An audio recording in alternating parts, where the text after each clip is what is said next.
This podcast is brought to you by the American Enterprise Institute. If you like what you hear, please subscribe, rate, review, and share. Thanks for listening. Here's our show. What the hell is going on? What's really going on? We said, what the hell happened? You don't have to know what the hell is on it. They see what's going on. I don't know what's going on. What is going on? We must find out what is going on.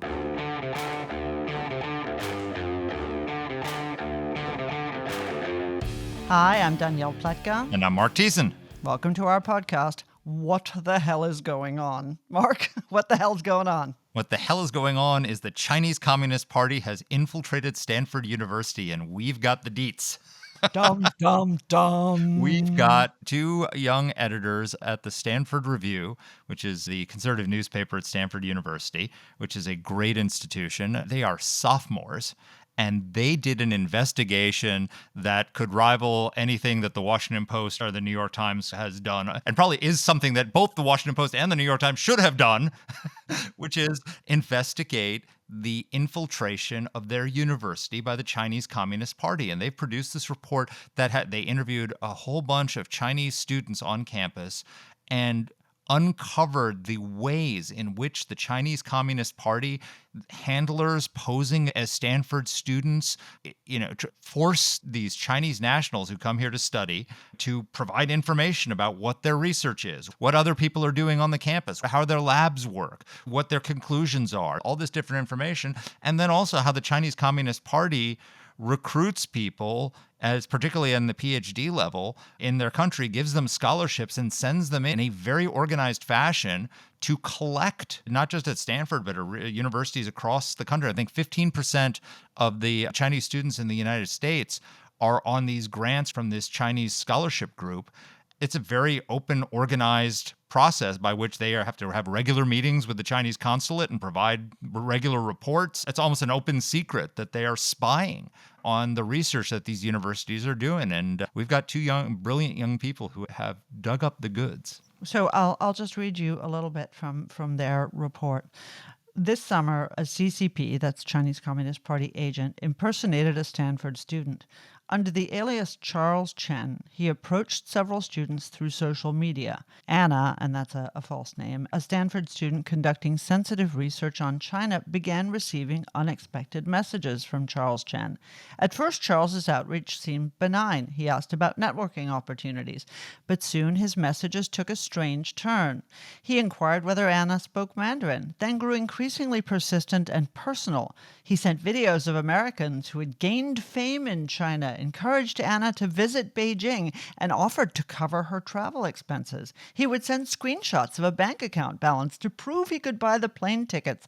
Alarmingly, he referenced details about her that Anna had never disclosed to him. He advised her to enter China for only 24 to 144 hours, short enough, he said, to avoid visa scrutiny by authorities, and urged her to communicate exclusively via the Chinese version of WeChat, a platform heavily monitored by the CCP. Finally, she went to the authorities, and they revealed that, of course, Charles Chen, as we discussed with Elsa and Garret, doesn't actually exist and has been posing as a Stanford student for years. This is scary stuff. It is. It's terrifying. And it's a fascinating situation because there are two groups of Chinese students, I think, maybe three groups. There are Chinese students who are just coming here and want to get an education, want to come to the United States, want to learn. They're experiencing what our guests call transnational repression, where the long arm of Chinese state security reaches across the Pacific Ocean into the United States, into our borders, and carries out repression like they would experience back home, which is offensive to us as Americans, shouldn't be allowed to happen inside our country. They threaten their family members. They bring their family members into police stations if they don't report. There's this coercion happening. And then there's this group who are willing spies, who are infiltrating our universities, who are doing this on the behest of the Chinese Communist Party, intended to do it before they left China, are funded by the Chinese Communist Party in order to do it, are willingly providing reports, and are infiltrating our universities to effectively steal our intellectual property and the processes by which we come up with our intellectual property and use it for China's benefit, which is just appalling. It's really scary. It really is. And look, You and I talk about this all the time. There are prices that you pay as a free society in terms of free speech that you don't like, and in terms of, in terms of an openness to foreign espionage. But I would say that even more than the Soviets did, the Chinese have elevated the exploitation of our system to an art form. There's that famous line about business, which is that America innovates, China imitates, and Europe regulates.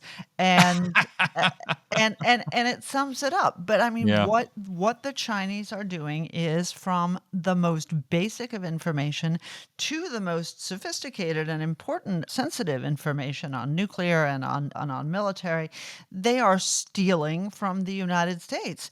And it raises a very hard question, which is, should these Chinese students be allowed in? Yeah. Should the Chinese Communist Party be allowed to direct it? We did not allow Soviet students. We do not allow, for example, the government frowns on Iranian nationals studying nuclear engineering and things like that for obvious reasons. Maybe, and I hate to handicap Chinese students because they, in so many ways, are victims, but maybe this is something where we need to actually have more stringent rules in place. I think you're probably right. Because even if they're doing it unwillingly, they're doing it. Whether it's willing or unwilling, the end result is the same, which is China's getting all this information. And particularly when we have one of our national security goals to prevent the Chinese Communist Party from developing its own advanced chip capability, because China right now depends on, ironically, Taiwan, because we depend on Taiwan as well, for most of the advanced chips. They can make chips, but they don't make advanced chips. They make more simple chips. And the only way they can, because of the repression in China, there's really not that much innovation in China. So the way they get this capability is by stealing the capability from us and replicating it in their country. And so we're putting in all sorts of safeguards into preventing them from doing it. Infiltrating Stanford University, where I would assume it's right in the heart of Silicon Valley, where a lot of advanced chip research is taking place, seems to be something that would be a national security imperative for China and a national security imperative for us to prevent. Yeah. No, I think there's no question that this is at least worth a question. And, I hope the days are done when we can be bullied away from standing up to the Chinese Communist Party by suggestion that we are somehow anti-Asian racists, because that's garbage.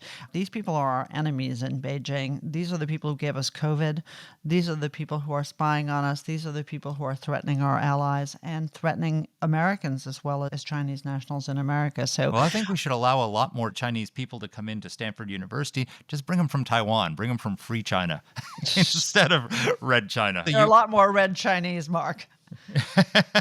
And a lot more red Chinese money, the Beijing for the universities, because that's the dirty little secret about this, is You're that, right. which we haven't really touched on, which is that this is a huge source of money for these universities. And I want to talk to you at the end of the podcast about this. I got a question for you on this, but the number one and number two funders of U.S. universities, foreign funders, are number two is China. Number one is Qatar. Qatar. That's Yep, correct. exactly. So I want to talk to you about that at the end. Let's definitely. But in the meantime, let us introduce you to Elsa Johnson. She's the managing editor of the Stanford Review. She's a sophomore studying international relations and East Asian studies, and she's a Mandarin speaker. And Garret Molloy, who's a staff writer and the business manager of the Stanford Review. He's also a sophomore studying Hayek, economic history, and libertarian thought. Here's our interview. Well, Elsa, Garret, welcome to the podcast. Thank you for having us. Yeah, thank you. Congratulations on your bombshell report that's taken the world by storm. We're enormously excited to talk to you about it. So you did an investigation into Chinese spying at Stanford University, and you found that for the Chinese Communist Party, Stanford is academic target number one. Tell us about your investigation. First of all, how did you decide to do this? What sparked you to look into this? Yeah, so it all kind of started last year, actually. And Garret and I had just had some conversations about China. We're both interested in China. I was doing work for Stanford, doing US-China research. And we started to realize, after having conversations with people who work at Hoover, professors, fellow students, that the CCP really seems to have an influence at Stanford. We both sort of had our own personal experiences with Chinese nationals at Stanford who were acting a bit suspiciously, and Garret went to China and also had some interesting conversations with people. And so we decided to just look into it more. We were just curious and wanted to learn more. And after having dozens of conversations with different students, researchers, professors, we came to the conclusion that the CCP is orchestrating a widespread academic espionage campaign at Stanford. Stanford sits at the heart of Silicon Valley. Obviously, Stanford graduates have had a lot of influence in Silicon Valley, and that's a huge incentive for China. China wants to beat us, the US, in the technology race. They want to get ahead of us. So Stanford is the perfect place to do that. They can infiltrate AI labs, try to learn as much about the Stanford education system as possible. And yeah, so it's been really interesting to research, and Garret and I have both become very passionate about it. Tell us about your personal experiences. Like, Garret, what happened when you were in China? Right. So I went to China last summer, and like Elsa, I was engaged in China research. And I got to talk to lots of members of the Chinese Communist Party who happened to be educated at Stanford. Can you believe that? So what we're doing is we're educating the head of the Chinese SEC. We're educating the head of Beijing's tariff negotiators. So I'm meeting all these people, and they all say, I work for the Chinese Communist Party in a really high role. I hope that China beats the US. And I also went to Stanford for my undergraduate and master's degree. And I'm putting this two together, and I'm saying it's shocking that we're educating such high-level Communist Party officials, and they come away from the US with the perception that they want China to succeed, they want China to win. So what's going wrong here? I asked them, how does this work? How does the CCP operate on campus? Does it start after you go back to China? And what they very clearly said to us is that it's China's state goal to displace the US, as Elsa said, as the major technological power, and we want to use Stanford as a means to do that. And that looks like a lot of different things that we can get into later on, but that's what got me interested. And how about you, Elsa? What you said you also had some experiences that were formative. What happened? Yeah, so as I said before, I was doing research, US-China research for the Hoover Institution, and I had some conversations with my bosses about, China's, the MSS's actually, recruitment tactics on campus, trying to get... MSS is Ministry of State Security. Yeah. So Yep. essentially China's CIA. And they will reach out to academics. Chinese are not asking to do research collaboration, offering financial incentives, getting them to come to China, and eventually, it often becomes more of a threatening relationship where if you refuse to collaborate with them, you can be threatened because they've found information about you and you're compromised. And then I've also had conversations with friends who were reached out to by the Charles Chen that we mentioned in the article. And he was a man who was posing as a Stanford student, wasn't actually a Stanford student, and was essentially trying to get students to come to China, offering to pay for them to go to China, and trying to get them to join the Chinese app WeChat, which is heavily monitored by the CCP. And so, just tons of things that led to this investigation. And I'd also add on to that Charles Chen contacted specifically a lot of women who were working in Chinese-US relations research at Stanford. And on top of that, Elsa brought it to China experts, and they essentially confirmed and put this case to the authorities that this was an MSS agent. Yeah. Wow. So let's stick with the narrative for a little bit longer, because I think you did a terrific job painting a picture of what happens, which is you weren't simply making accusations. You tell the story about Charles Chen, who I gather went under several different names for some years. And you talk a little bit about fear, that Chinese students have a sense of fear that imbues everything that they do. Help us understand, again, how you got a feel for this, what you saw specifically. And obviously, there are more than 1,000 Chinese nationals at Stanford. So we're talking about a pretty significant population. So just tell us a little more about the story. Yeah, so as you said, Stanford has a huge amount of Chinese students, both as undergrads, graduates, PhD students.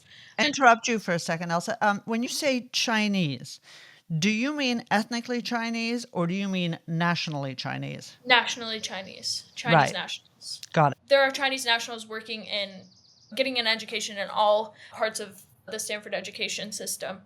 Based on the conversations that we've had, we've gathered that the CCP can use these students to crowdsource intelligence and gather as much information from them as they want. And so there's a concept here called transnational repression.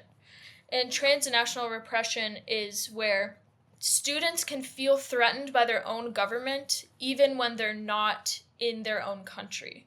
So what this looks like in this situation is the Chinese government uses carrots and sticks, threats and incentives to force their own citizens to comply with their MSS desires. So they can go to any Chinese student essentially and request that they report any and all information that they've gathered from working at a lab or in their classrooms. And Chinese law requires them to comply, right? Yes, exactly. Yes, let's just be very clear about this. What we're talking about here is not trained spies. What we're talking about is everyday students that are being victimized by the Chinese Communist Party. So the people that are being asked to report back on information in sensitive AI labs will just be a normal Chinese national student who goes and studies in Stanford. And what that will look like is the 2017 National Intelligence Law, Article 7 is what you're referring to, means that essentially any organization or citizen shall support and assist the Chinese Ministry of State Security to gather national intelligence and keep secrets if required. So by Chinese law, they cannot refuse that.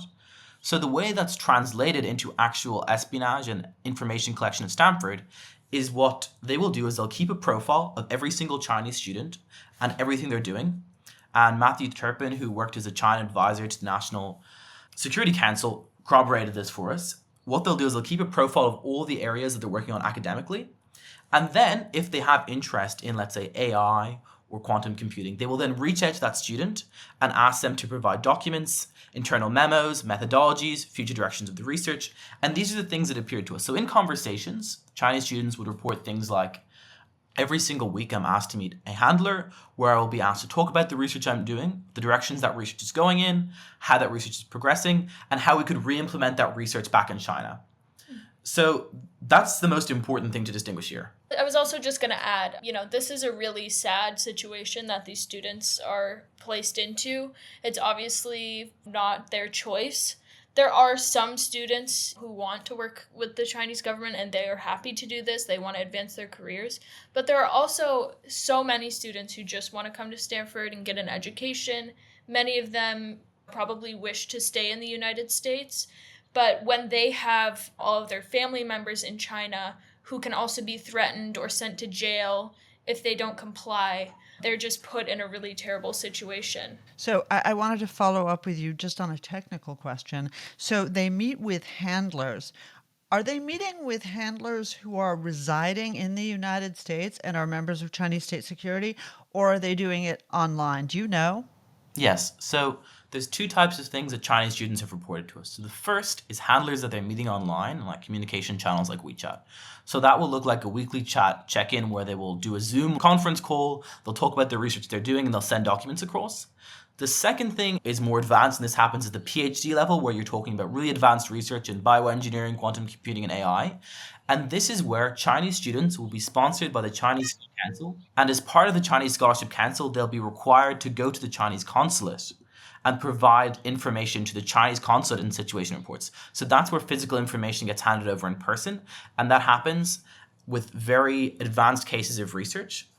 And then downstream of that, what happens is these people, as Elsa said, are required to take loyalty tests to the Communist Party. So that means that they will have to sign documents stating their loyalty to the CCP. And on top of that, we've seen cases where administrators and China experts have told us that at Stanford, students who refused to hand over certain documents had their family taken to police stations in China. So there is an element whereby if you do not comply with the national intelligence law, your family back in China is under threat. So therefore, students have a very strong incentive to do exactly what the party says. So there's a mix here of students who are victims and students who are perpetrators of espionage, right? There are some students who are willingly reporting to the Chinese Communist regime, and then there are others who just want to come and be students and are being coerced into doing this. Is that fair? Exactly correct. That's exactly correct. And this is what the China experts at Stanford who regularly deal with these cases said to us. They said exactly that. There are certain students who just want to get by, they don't engage with this. There's others who want to get as many grants as possible, and to get as many grants as possible, you have to provide as much information as possible. And then there's a third category, which is the malign category, who people who agree with the communist ideology and simply want to provide as much information as possible to further that.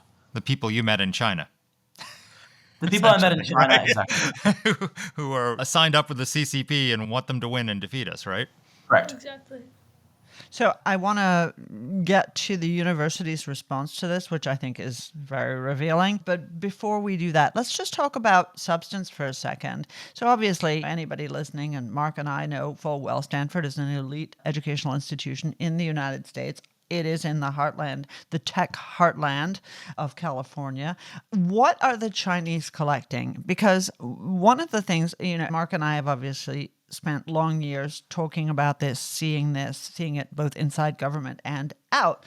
The Chinese, because it is a country of 1.4 billion people, have an enormous labor force to collect any information that they want, and then they stash it until they potentially may need it. So are we talking about sort of omnidirectional information gathering, or are there students who are tasked specifically with learning about certain things? And fine to say you don't know, but very interesting, I think, to understand what it is the Chinese are after. Right. So this comes back to the Chinese Scholarship Council. So Stanford has a huge amount of students who are sponsored by the CCP to go to Stanford, where they'll pay their tuition. And the Chinese Scholarship Council very clearly directs students to certain research. So yes, there is the case where students will be told specifically by the CCP, we want you to bring back research on X topic, and they will be tasked with studying that topic and going to specific labs and returning specific information from specific labs. So that's one important point. And the second thing that I'd say is that they also want to know just what's happening at Stanford, what's the culture of Stanford like, what's the American education system like. This is one of the things that a Chinese national said directly to me, that they don't necessarily just want to know about research, they also want to know about culture. And what are American students up to? What are they feeling? What's it like? And yeah, I would also add, based on some of Garret and I's reading, it seems like China is definitely trying to be self-sufficient in as many ways as possible. And they are also beyond trying to target AI labs or robotics. They are, just like Garret said, trying to understand how our education system works so that they can replicate it in China, so that they can have their next generations educated by Stanford educated experts and officials who can eventually surpass the United States in education and technology. So not just stealing our intellectual property, but stealing the intellectual property of how a university runs effectively. Correct. Yeah. So you said that correct me if I'm wrong, that you're doing Chinese studies and that they're interested not just in the technological stuff, but also what we're teaching about China. Is that correct? Yes, this is not one of the things that we've investigated, so I'm not going to speak to the facts of the matter, but what Chinese students have said to us in interviews with them is that their essentially handlers want to know generally about what Stanford's teaching, not just in CS and AI, but in terms of culture and politics. And then obviously the Charles Chen case that we mentioned has a very explicit example where the Chinese are interested in US-China research at Stanford, whereby they've contacted upwards of 5 women at Stanford who engage in Chinese research, trying to incentivize them to either come to China, share that information over WeChat, or through other methods. We've talked mostly about students here, but there are also Chinese national professors at Stanford. Did you do any looking into the pressure and tactics on the faculty and what that means for the U.S.-China relationship? Yeah, so that is kind of an in-progress investigation for us. We are definitely looking into the faculty's affiliation with the CCP. Our professors are placed in a tough scenario where if you want to research China and try to get as much information about China as you can in whatever sector that may be, you have to be on good terms with China, because if you are always saying bad things about China publicly, then China is not going to let you do the research you want to do. So there's definitely a level of that we've seen with professors who are always in China, bringing students on trips to meet with CCP officials, which was obviously a little weird to think about, but they also want to be in good graces with the CCP so that they can do their research. And obviously, a lot of this research is going to be curated by the CCP. It's really difficult to do real research on China because the CCP has a lot of control over what you're allowed to research. But yeah, this is definitely something we're looking into. Terrific. Now, let's talk about the school. So, what I was starting to say is when the first issue of Confucius Societies arose, there was a lot of sensitivity to it. Congress was looking into it. But one of the things that happened after Joe Biden was elected was that most of the initiatives setting aside Confucius Societies were shelved.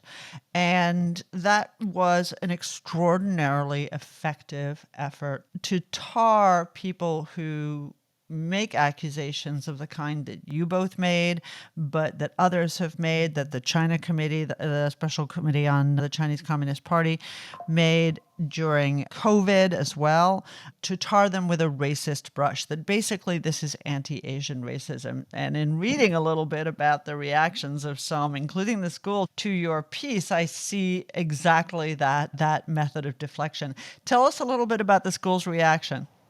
Yeah, it's first off, it's funny you mentioned the Confucius Institute, because I actually grew up going to a Chinese immersion school. I learned Mandarin, and it was affiliated with the Confucius Institute. No, it's more than that. So, like you, my daughter, who is a rising senior at Vanderbilt, also had Chinese classes from kindergarten through sixth grade. And I did not realize until the Chinese government got mad at us at AEI for hosting the Dalai Lama and démarched us, which is not a thing, that in fact, they pay for those classes. Oh, yeah. And they choose the teachers. Mm-hmm. I think a lot of parents don't know that. Yeah, I remember growing up, giving tours of my school to Chinese officials, and they'd come to our Chinese New Year performance, and we'd have Chinese Olympians come. So, yeah, I know what that's like. I grew up, experiencing that. Part of my education growing up, I learned to really love Chinese culture and language. They have a beautiful and interesting history. I love China. I have a passion for it. When we call this out and people are called racist for doing so, the reality is that China, the CCP, is placing targets on their own citizens' backs. And by calling it out, we actually want what's best for Chinese nationals, which is freedom from this transnational repression. We don't want them to be experiencing this. We want them to come to the US and get an education, but we want them to stay here and not be funneling information back to the CCP. We want China to be free like the US. In one of our conversations with Matthew Turpin, who's at the Hoover Institution, he said that this narrative of racism comes straight from Beijing. This is completely propaganda to call people racist for saying this. And we've heard this response countless times from people that we've talked to. I think they're just really afraid of the outrage that might come from this, because they know that American citizens are really sensitive to that kind of claim. I think it doesn't take that much critical thinking to realize that somehow putting in policies to try to fix this, putting in programs at Stanford to make it easier for Chinese nationals to get in touch with people to help them and authorities, I think is the best thing for these students. Talk a little more about the school's reaction, though, because we talked about that. Yeah. Yeah, so the school sent out a formal message, and they said, we take this very seriously. This has been on our radar for a long time. And we've also had some responses from members of the Hoover Institution who have also said that it's important to bring this up and to talk about it, but they're also urging us to be very cautious with how we proceed. Honestly, I think we actually were expecting a worse reaction from people. And I think this response was actually a lot more positive. We've had people contact us about wanting to help us with further investigations, wanting to get in touch with us and have conversations about what else we want to look into. People want to get us in touch with people in government who might want to help us. So it's actually been surprisingly well received. And even in the student body, there's obviously been claims of people calling us racist, but I think based on people that I've interacted with, the vast majority have actually said that they have similar experiences and they've kind of seen this happening at Stanford. One interesting response too was we did an interview with Fox News and they got the Chinese embassy in China to respond to our investigation. And they were very displeased was the term they used. And they also, accused us of being prejudiced and racist. So that I think is kind of evidence of this narrative coming from Beijing. I will also say that in the days after the article, we got email after email from students saying, this has happened to me. Like, me too, I completely understand where this is coming from. Thank you for highlighting this. Nobody else has really been talking about this publicly. This is the first time that people at Stanford have said what's been happening and they've actually experienced publicly. So you've had Chinese students coming to you once the article appeared saying, oh, I've got stories to share as well, right? No, not just Chinese. So Chinese students, yes, but also just students from the US, international students who've seen this happen at their labs. They've seen people send back research. They've heard of people doing this that are very aware this is happening, but haven't had the opportunity to speak on it. So you must have thought about how to fix this problem. What are some of the steps that Stanford could take to address the problems that you've raised in your article and your research? So the first thing that needs to happen is we actually need to have a federal response that rebuilds a lot of the institutions that were destroyed during the Biden presidency. So the China Initiative, which was set up to deal with exactly what we're talking about, was shut down in 2022 by an academic movement that said that investigating this issue was racist. 166 professors at Stanford signed an open letter to the Department of Justice and said, shut down the China Initiative. It's essentially racist and improper to be investigating these issues. And then recently, at the start of the Trump administration, we shut down the Foreign Interference Task Force. So right now, we have very few actors in our government who are working on this issue and are actively interested in stopping academic espionage at a university level. So it's very important that we restore the federal institutions that are necessary to stop this. I'll also be very clear that it's very, very hard for a university to do this by themselves because you need visa vetting. One of the things that I think we've talked about is potentially having an AI visa, whereby students that are very promising that come from China get to bring their families with them to America, so you reduce the risk for transnational oppression. Another thing that we've looked at is potentially banning WeChat in America. WeChat is the conduit by which Chinese information is sent back to China. It's controlled by the CCP and monitored by the CCP. That's another huge point that needs to be made. And I think there is a conversation about how we limit access to STEM education. That's not something that Elsa and I have enough information to wade into, but I think that something that's openly being considered. That's terrific. And those are good ideas. And of course, it would be really terrific if President Trump actually followed the law and banned TikTok. So, because that's another huge engine of Chinese influence in well, not just universities, but in fact, absolutely everywhere. Right. And we see a lot of this. We have a scholar at AEI, Audrey Wong, who has written a great deal about this. And one of the interesting things, and this is why I asked you about it, is actually that the Chinese government does not simply seek to leverage Chinese nationals. They also seek to leverage Chinese Americans and do so through a variety of tools. But, even it's even more important to underscore they view ethnic Chinese as their subjects, yes, even though those people may have been born in the United States or outside communist China. And so did you hear at all from Chinese Americans? Yeah, we've not had a ton of conversations about this, but we have talked to definitely a couple people who have also said that Chinese Americans are definitely targeted. And I think, again, this is another example of China putting the target on people's backs. And, in some sense, they're the ones being racist. People who are Chinese and not considered American to the Chinese government. So we interviewed an Asian American Congresswoman, Michelle Steele, who's a former Congresswoman with Republicans in California, and she very clearly said to us that claims of racial profiling are a deliberate effort to prevent Beijing's profiling and harassment of their own citizens from coming to light. So this idea that racial profiling is the thing that's harming students at Stanford is completely incorrect. What's really harming Stanford students who are Chinese Americans, but primarily Chinese nationals, is the fact that Beijing is victimizing them, harassing them, putting their parents under threat in China to report back information. So that's really where it comes from. In terms of Chinese Americans, we haven't seen that happen because primarily it's happening through Chinese nationals. The Chinese Americans we talked to have actually been very helpful and very patriotic, which is really great to see. So I think from what we've seen, it's really and truly been concentrated in Chinese nationals.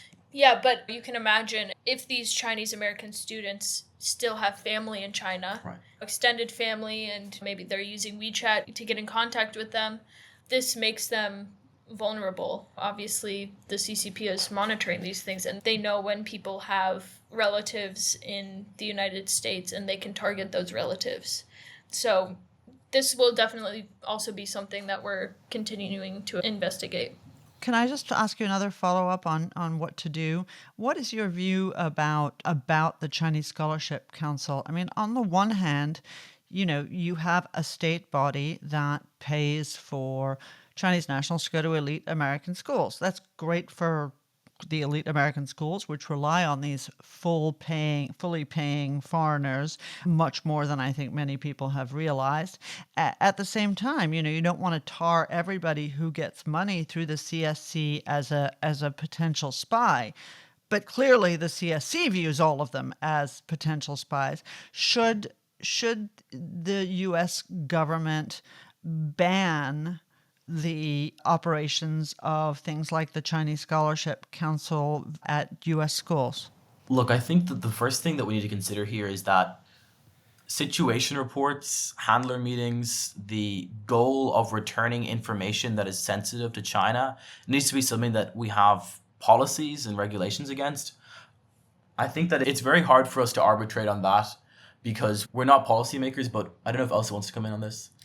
Yeah, I mean, I think it's definitely something that we should consider, and it should definitely be investigated further. But another thing that we've also seemed to see is that even if we were to ban the CSC or these direct, these programs that are directly from China, they find workarounds through Canada. They send their money from other countries, and they find a way to continue having their influence. Correct. That could be a start, but I think this goes a lot deeper than the CSC. Because if it wasn't the CSC, it would be using normal Chinese students who were given independent grants to report back on their studies. I think the fundamental goal, because it's such a homogenized, regulated central state, the fundamental goals will be achieved regardless of the method that it's done through. One of the things that I wanted to pick up on before we finish our conversation is that Stanford is an open knowledge institution, which means that all information is essentially public. Since the Vietnam protests, nothing at Stanford is considered a trade secret. So the vast majority of literature is considered public. So we've heard this pushback again and again in our article. These Chinese students aren't taking anything from the US. It's all going to be public anyway. But the answer to this is that research is a lot more than just a public paper. It's process knowledge, it's methodology, it's direction, it's the understanding behind the research, it's the actual knowledge that goes into doing this.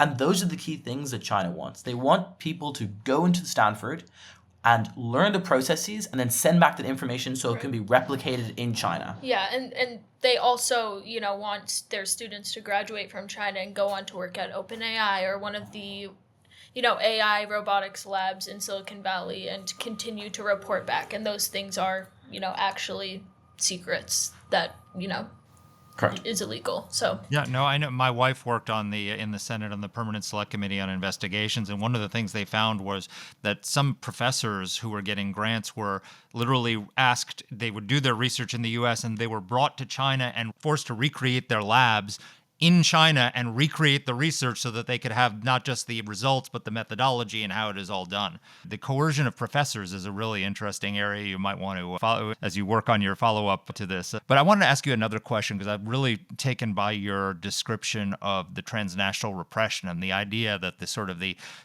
strong arm of the Chinese state can reach into the United States and repress people within our borders.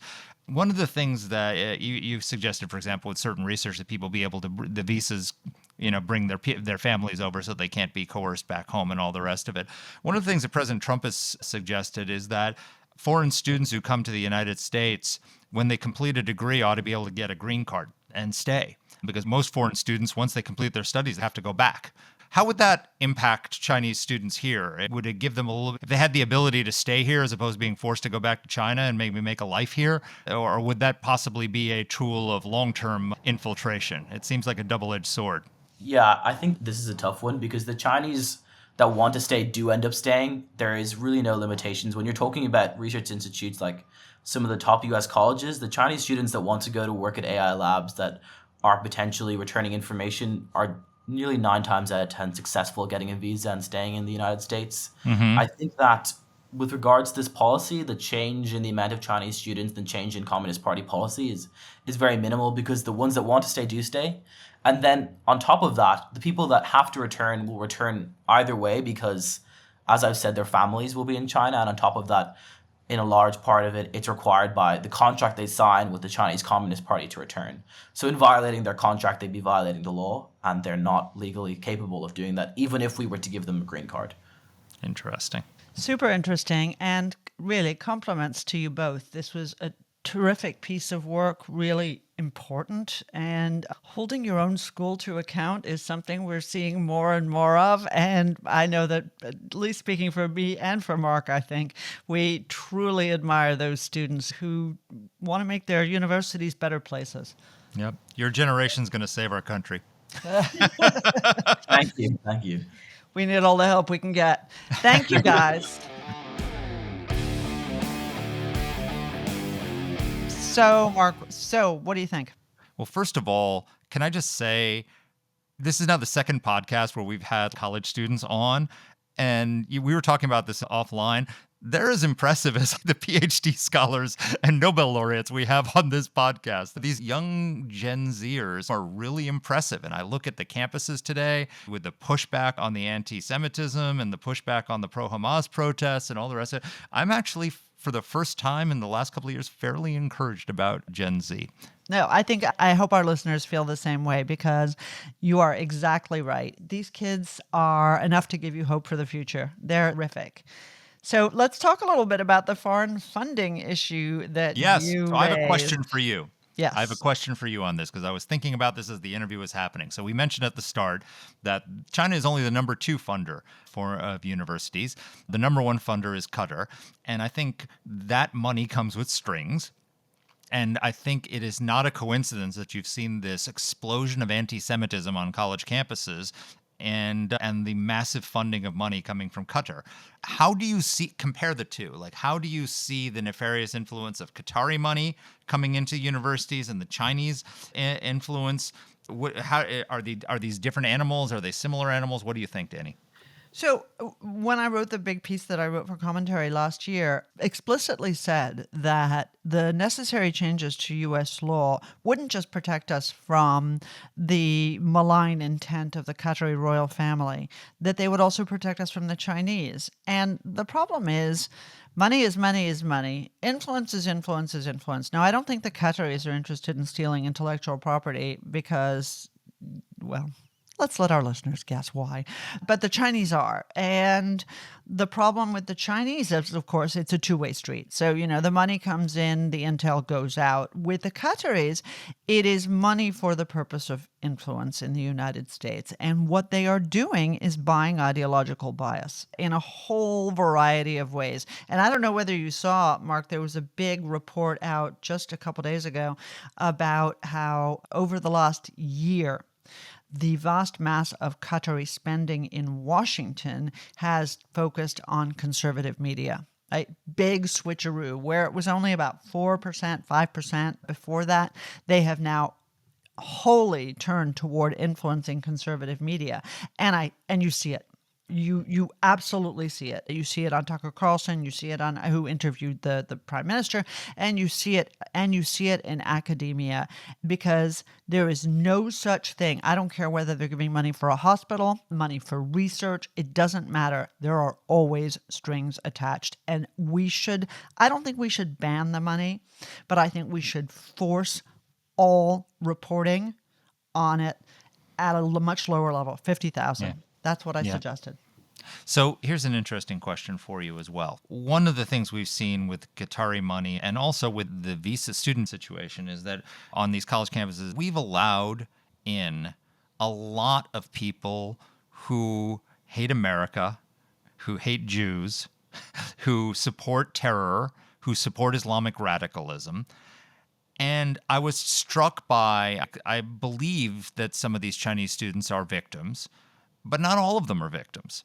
And, Garret was talking about how when he went to China and met with all these Stanford alumni, they're all in very senior positions in the government over there, and they are lock, stock, and barrel aligned with the CCP and want to beat America. And I wonder, are we doing the same thing?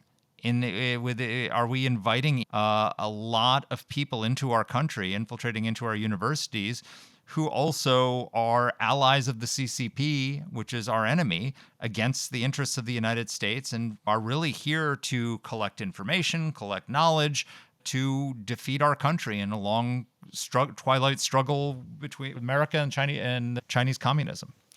I mean, I think that the simplest question you have to ask is, why wouldn't they be doing that? Yeah. Right?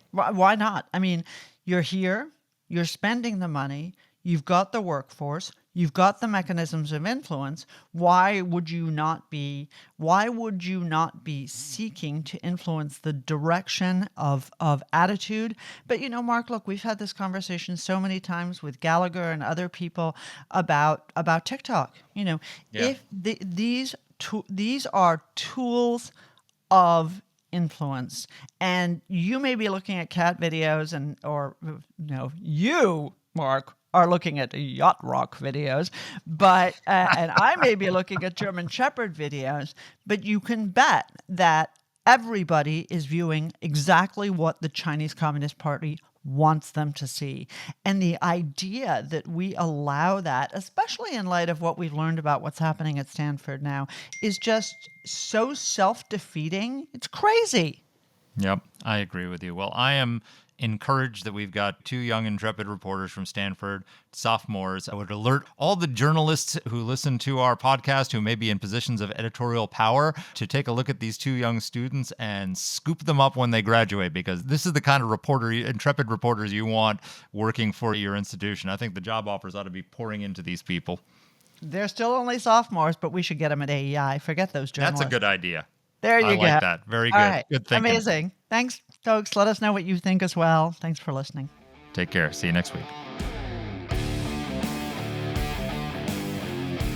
Let us know what topics you'd like us to cover. You can get in touch with the show by emailing us at whatthehell@aei.org. Or you can reach us on Twitter. I'm at @dpletka. And I'm at Mark Thiessen. That's Mark with a C. Please rate and review the podcast. If you like the show, please subscribe, share it, comment on Apple Podcasts, or wherever you're listening to this. Thanks for listening.